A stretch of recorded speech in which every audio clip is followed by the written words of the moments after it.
Assalamualaikum warahmatullahi wabarakatuh. Selamat pagi teman-teman semua. Hari ini kita kembali bertemu di sesi 2 untuk mata kuliah Psikologi Industri dan Organisasi. Hari ini Rabu tanggal 14 Oktober kita akan membahas sedikit tentang ruang lingkup dan sejarah dari Psikologi Industri dan Organisasi. Kita masuk ke topik pertama, yaitu ruang lingkup psikologi industri dan organisasi. Jika merujuk pada istilah psikologi industri dan organisasi, artinya seluruh aspek yang menyangkut perilaku manusia dalam kegiatan industri dan organisasi dapat menjadi objek dari psikologi industri dan organisasi itu sendiri. Seorang psikolog industri dan organisasi lebih banyak menggunakan data empiris dan statistik daripada putusan-putusan klinikal. Dan seorang psikolog yang melakukan terapi untuk pekerja lebih tepat disebut sebagai psikolog klinis daripada psikolog industri dan organisasi. Menurut Michael Amon tahun 2004 menyebutkan ada 4 bidang utama dari psikologi industri dan organisasi. Yang pertama ialah psikologi personalia atau personal psikologi, berkaitan dengan analisis jabatan atau pekerjaan, rekrutmen dan seleksi karyawan, sistem upah dan gaji, pelatihan karyawan, dan evaluasi kinerja karyawan. Para psikolog yang terlibat dalam bidang ini bekerja mengembangkan tes baru atau memilih tes yang sudah ada untuk menyeleksi dan mempromosikan karyawan. Tes ini akan dievaluasi secara berkala untuk menjamin validitas dan reliabilitasnya. Yang kedua, yaitu psikologi organisasi atau organizational psychology. Di bidang ini berkaitan dengan isu-isu kepemimpinan, kepuasan kerja, motivasi karyawan, komunikasi organisasi, manajemen konflik, perubahan organisasi, dan proses kelompok dalam organisasi. Psikolog yang terlibat dalam bidang ini seringkali melakukan survei atas sikap karyawan untuk mendapatkan ide tentang kelemahan dan kekuatan organisasi dari sudut pandang karyawan. Hal ini dapat dilakukan untuk meningkatkan kepuasan kerja karyawan. Lalu yang ketiga adalah aspek atau bidang pelatihan dan pengembangan atau training and development. Psikolog yang berminat terhadap bidang pelatihan dan pengembangan seringkali melakukan pengkajian terhadap metode-metode untuk melatih dan mengembangkan kemampuan dari karyawan. Mereka juga terlibat pada program-program seperti team building, restrukturisasi organisasi, dan pemberdayaan karyawan yang semuanya bertujuan untuk meningkatkan kinerja karyawan atau kinerja pekerja pada perusahaannya. Lalu yang keempat ada bidang ergonomi atau human factors. Psikolog di bidang ini memfokuskan diri pada desain pekerjaan, interaksi manusia dan mesin, dan kelelahan dan serta stres fisik. Nah, mereka seringkali bekerja sama dengan insinyur atau profesional teknik lainnya untuk membuat suatu pekerjaan menjadi lebih aman dan efisien untuk si pekerjanya.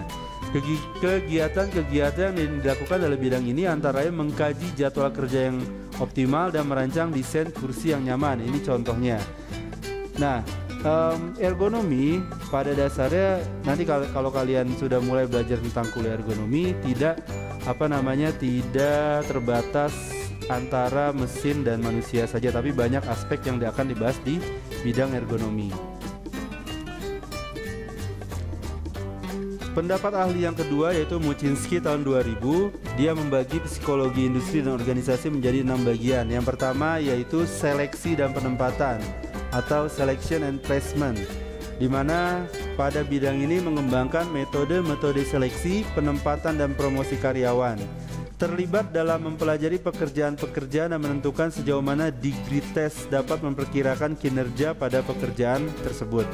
Juga menangani masalah penempatan karyawan, yaitu mengidentifikasi pekerjaan-pekerjaan mana yang paling sesuai dengan minat dan keterampilan individu, di mana nanti para psikolog di perusahaan dalam hal ini mungkin lebih banyak dilakukan di HRD atau di Human Resource Development. Bagaimana dia menentukan orang ini ditempatkan di posisi yang paling tepat sesuai dengan bidangnya, sesuai dengan keahliannya, sesuai dengan kemampuannya, atau sesuai dengan latar belakang akademisnya. Jadi tidak ada kasus di mana seorang ditempatkan di bidang atau di tempat yang tidak dia kuasai. Lalu yang kedua adalah di bidang pelatihan dan pengembangan atau training and development, masih sama dengan pendapat yang awal tadi, yaitu berkaitan dengan identifikasi keterampilan-keterampilan karyawan yang perlu ditingkatkan dalam rangka meningkatkan kinerja karyawan itu sendiri. Mendesain cara kerja untuk menentukan keberhasilan program-program pelatihan dan pengembangan. Jadi misalnya ada pekerja yang diposisikan sebagai operator forklift, ya berarti dia harus diikutsertakan pelatihan di bidang operator forklift untuk mendapatkan lisensinya. Atau ada juga orang yang ditempatkan misalnya di bidang K3 misalnya, nah, otomatis dia harus diberikan pelatihan-pelatihan yang memang menunjang kinerja di lapangan, misalnya diikutsertakan di ahli K3 umum, ahli K3 listrik, ahli K3 kimia, ahli K3 pada pekerjaan ketinggian dan lain sebagainya. Lalu yang ketiga tentang manajemen kinerja atau performance management, yaitu proses mengidentifikasi kriteria atau standar dalam rangka menentukan sejauh mana karyawan menampilkan kinerjanya. Nah, di bidang ini juga mengukur kinerja tim, kinerja unit dalam organisasi, dan kinerja organisasi itu sendiri. Jadi ada penilaiannya, suatu tim, suatu departemen pasti ada penilaiannya sendiri atau biasa disebut key performance indicator di perusahaan. Lalu yang berikutnya ada yang kelima, yaitu kualitas kehidupan kerja atau quality work life. Nah, di bidang ini, di aspek ini berkepentingan terhadap faktor-faktor yang berpengaruh terhadap kesehatan dan produktivitas karyawan. Kualitas kehidupan kerja yang tinggi akan mempengaruhi produktivitas organisasi dan kesehatan emosi individu. Nah, K3 bisa berperan di bidang ini, yaitu bagaimana meningkatkan keselamatan dan kesehatan para pekerjanya, bagaimana kita melindungi para pekerja di perusahaan dengan perlindungan yang sangat maksimal, perlindungan keselamatan dan kesehatan yang sangat optimal.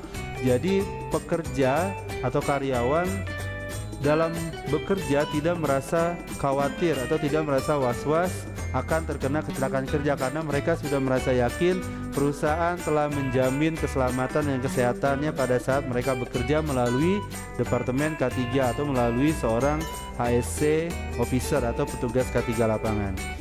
Yang keenam sama dengan pendapat pertama, yaitu faktor atau di bidang ergonomi.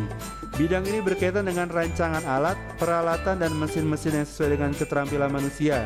Lalu memiliki pengetahuan tentang fisiologi, kesehatan industri, dan desain sistem kerja yang memungkinkan individu dapat bekerja secara efektif.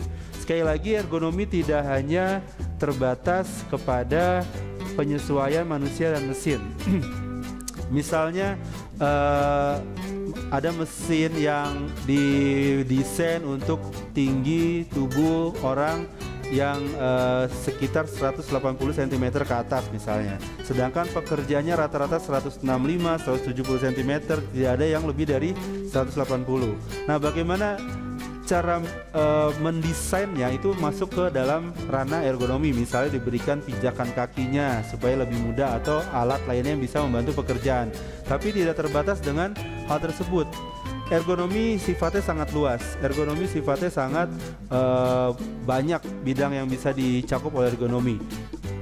Jadwal yang yang tertata dengan rapi, misalnya suatu pekerja dia di bidang shift, dibagi shiftnya dengan rapi sehingga waktu istirahatnya bisa terbagi, atau misalnya bagaimana tata cara letak ruang kerjanya supaya pada saat ada kejadian gawat darurat pekerja bisa lari dengan cepat ke area jalan keluar dan lain sebagainya. Nah, itu bisa dimasukkan ke dalam faktor ergonomi. Sekarang kita masuk ke topik yang kedua, yaitu sejarah dari psikologi industri dan organisasi. Sampai saat ini tidak ada tanggal dan tahun yang pasti yang menetapkan sebagai saat dimulainya penerapan prinsip psikologi dalam industri dan organisasi. Jadi sifatnya psikologi industri dan organisasi cukup berkembang, dinamis, tidak ada tanggal pastinya kapan dimulainya penerapan psikologi industri dan organisasi. Kalau dari berbagai sumber yang bisa dirangkum, psikologi industri pertama kali mendapat perhatian besar pada Perang Dunia Pertama. Pada saat itu banyak calon tentara yang harus diseleksi dan ditempatkan pada berbagai unit yang sesuai untuk dirinya. Jadi sesuai untuk si calon tentaranya. Psikolog dilibatkan untuk melakukan tes pada waktu itu menggunakan tes kemampuan mental yang dinamakan Army Alpha dan Army Beta. Nah, jadi pada saat Perang Dunia Pertama sudah ada tes psikologi untuk menentukan di mana si calon tentara bisa ditempatkan. Army Alpha atau tes psikologi Army Alpha digunakan untuk calon yang dapat membaca dan menulis, sedangkan Army Beta digunakan untuk calon yang buta aksara. Jadi sudah dibedakan, tidak disamakan tesnya antara calon tentara yang satu dengan yang lainnya, antara calon tentara yang bisa menulis dan membaca dengan calon tentara yang buta huruf atau buta aksara. Jadi sudah dibagi, tidak disamakan. Nah, kalau disamakan, kalau misalnya tesnya disamakan, otomatis calon tentara yang buta aksara atau buta huruf otomatis bisa tersingkir oleh tentara yang bisa membaca dan menulis, padahal mungkin kemampuannya lebih baik dibandingkan tentara yang bisa menulis dan membaca tersebut. Sedang pada saat itu juga dikembangkan tes motorik dan pengamatan untuk mencari pilot yang potensial. Jadi sudah dilakukan tes kemiliteran untuk menempatkan tentara sesuai dengan posisinya masing-masing. Lalu pada saat Perang Dunia Kedua, bidang pelatihan dan pengembangan menjadi perhatian utama di kala itu. Kekurangan tenaga kerja terampil menyebabkan perusahaan harus meningkatkan pelatihan dalam perusahaan. Jadi fokus pada pelatihan dan pengembangan dari karyawan tersebut. Pada masa ini berkembang pula tes yang bernama AGCT atau Army General Classification Test. Tes tersebut digunakan untuk mengklasifikasikan tentara pada tugas-tugas militer. Jadi ada penempatannya disesuaikan dengan kemampuan tentara. Sama kayak tadi saya bilang di psikologi industri modern ini, bagaimana kita menempatkan karyawan sesuai dengan kemampuannya, sesuai dengan latar belakang akademisnya, sesuai dengan kompetensinya di posisi yang tepat. Jadi bukan berarti ada lulusan teknik mesin misalnya ditempatkan di gudang. Nah, itu mungkin agak jauh berbeda. Atau misalnya lulusan K3 ditempatkan di bagian finance, bagian keuangan. Tentu dia nantinya tidak akan bisa bekerja secara optimal. Lalu kita berlanjut pada sekitaran tahun 1960-an, di mana penerapan psikologi di bidang penjualan mulai berkembang dengan pesat. Perilaku manusia sebagai konsumen mulai diteliti dan kebiasaan membeli serta proses pengambilan keputusan untuk membeli dikaji dan dicarikan aturan-aturan umumnya. Periode ini ditandai dengan digunakannya sensitivity training dan T-group untuk para manajer. Jadi pada tahun 1960-an sudah dilakukan pengkajian terhadap perilaku konsumen.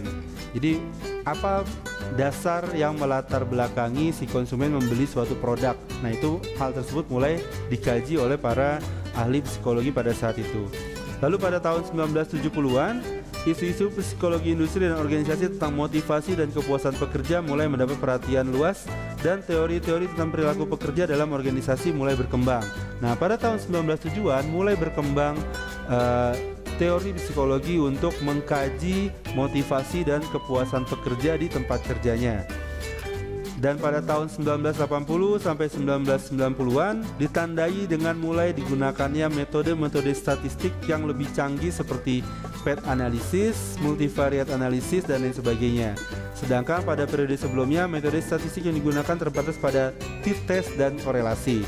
Nah, di semester ini kalian mulai belajar biostatistik bergabung dengan kelas Kesmas. Nanti kalian bisa mempelajari lebih jauh apa itu t-test, apa itu tes korelasi, apa itu PET analisis dan multivariate analisis. Di era milenium, di era sekarang, tahun 2000-an sampai sekarang, pengaruh yang paling banyak dirasakan oleh psikologi industri dan organisasi adalah perkembangan teknologi komputer yang sangat pesat. Jadi semua hal bisa dilakukan dengan teknologi internet. Bahkan sekarang kirim lamaran kerja, kirim CV cukup lewat email. Nggak perlu seperti tahun 90-an di mana untuk mengirim aplikasi lamaran kerja kita harus membuat surat, kita harus tulis tangan, kita harus cetak CV kita lalu kita kirimkan ke perusahaan. Sekarang tidak diperlukan lagi hal seperti itu. Mungkin beberapa perusahaan masih yang menggunakan hal-hal yang sifatnya hard copy ya. Jadi di mana surat lamaran kerja harus tulis tangan, tapi dalam perkembangannya sekarang surat lamaran kerja, terus surat mengaplikasikan lowongan pekerjaan gitu ya, tidak dilakukan lagi seperti itu. Lebih banyak sekarang lewat koneksi internet, teknologi internet, bisa lewat email, bisa lewat suatu aplikasi yang memang menyediakan info tentang lowongan pekerjaan, di mana di dalam aplikasi tersebut terdapat perusahaan dan juga calon employee untuk melamar pekerjaan. Jadi calon pekerja hanya tinggal mengklik apply, calon perusahaannya tinggal membuka, oh ada yang apply, dilihat sesuai, datanya sesuai, data soft copy-nya sesuai dengan klasifikasinya, ditelepon, diwawancara, selesai. Atau bahkan sekarang berkembang selama masa pandemi ini, selama masa pandemi COVID-19 ini, berkembang yang namanya work from home atau study from home, di mana kita lebih banyak melakukan PJJ kalau untuk study from home atau pembelajaran jarak jauh dengan menggunakan koneksi internet.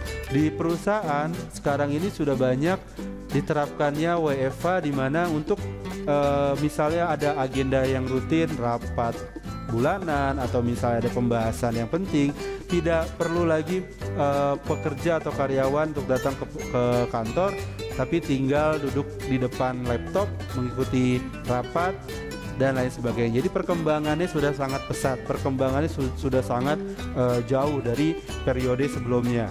Kalau dulu mungkin kita untuk interview bisa bertatap muka secara langsung dengan HRD atau user kita, tapi sekarang mungkin interview bisa dilakukan secara jarak jauh dengan menggunakan teknologi di internet. Bukan tidak mungkin nanti beberapa 10 tahun ke depan akan ada lagi metode baru di bidang psikologi industri.